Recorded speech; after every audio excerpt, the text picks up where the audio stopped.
Good morning, students.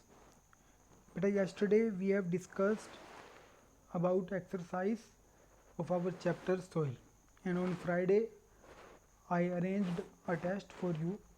I hope you have completed that test also.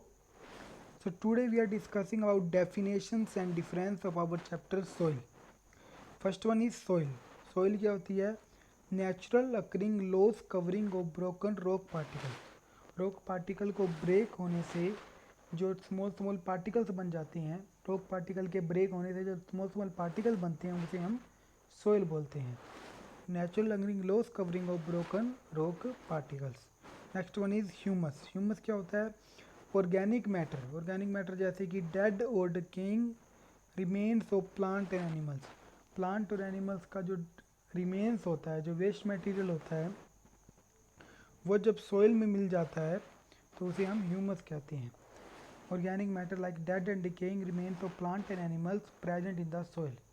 जब किसी भी dead और डिकेइंग प्लांट्स और एनिमल्स का किसी भी सोइल्स में मिल जाता है तो उसे हम ह्यूमस कहते हैं. Next one is weathering. Weathering क्या होता है? Breaking down of small particles by the action of water and sand. Breaking down of small particles by the actions of water and sand. जो रॉक के particles होते हैं वो water से या फिर सैंड से छोटे छोटे पार्टिकल्स में टूट जाते हैं. यानी कि रॉक से जब सॉइल बनती है तो उस प्रोसेस को हम वेदरिंग कहते हैं.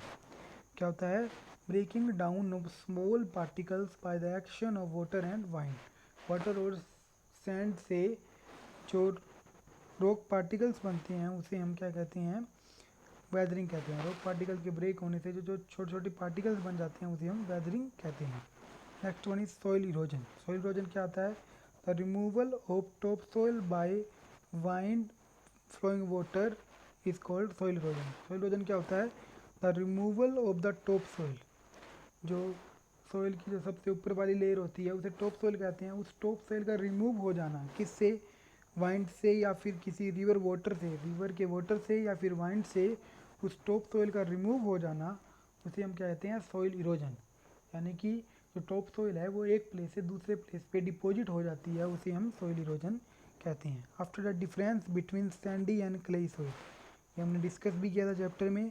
Sandy soil it contain large size sand particle. Sandy soil में सैंड के बड़े बड़े पार्टिकल्स होते हैं. क्लेई सॉइल में it contain small size clay particles.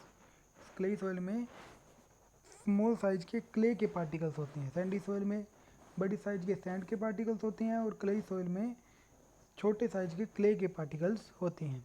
Sandy soil it is well aerated. मतलब इसमें से एयर पास आसानी से हो जाती है. It is well aerated. Clayey soil it is not well aerated. Clayey soil जो होती है वो वेल इरेटेड नहीं होती. Next one, it can not hold nutrients. Sandy soil में न्यूट्रिएंट्स नहीं होते और क्लेई सॉइल में इट कैन होल्ड न्यूट्रिएंट्स. वो न्यूट्रिएंट्स को होल्ड करता है. नेक्स्ट वन, क्लेई सॉइल और लोमी सॉइल में क्या डिफरेंस होता है? Clayey soil and loamy soil. Clayey soil small size clay particle. Clay soil में छोटे साइज के क्ले के पार्टिकल जो होते हैं वो स्मॉल साइज के होते हैं.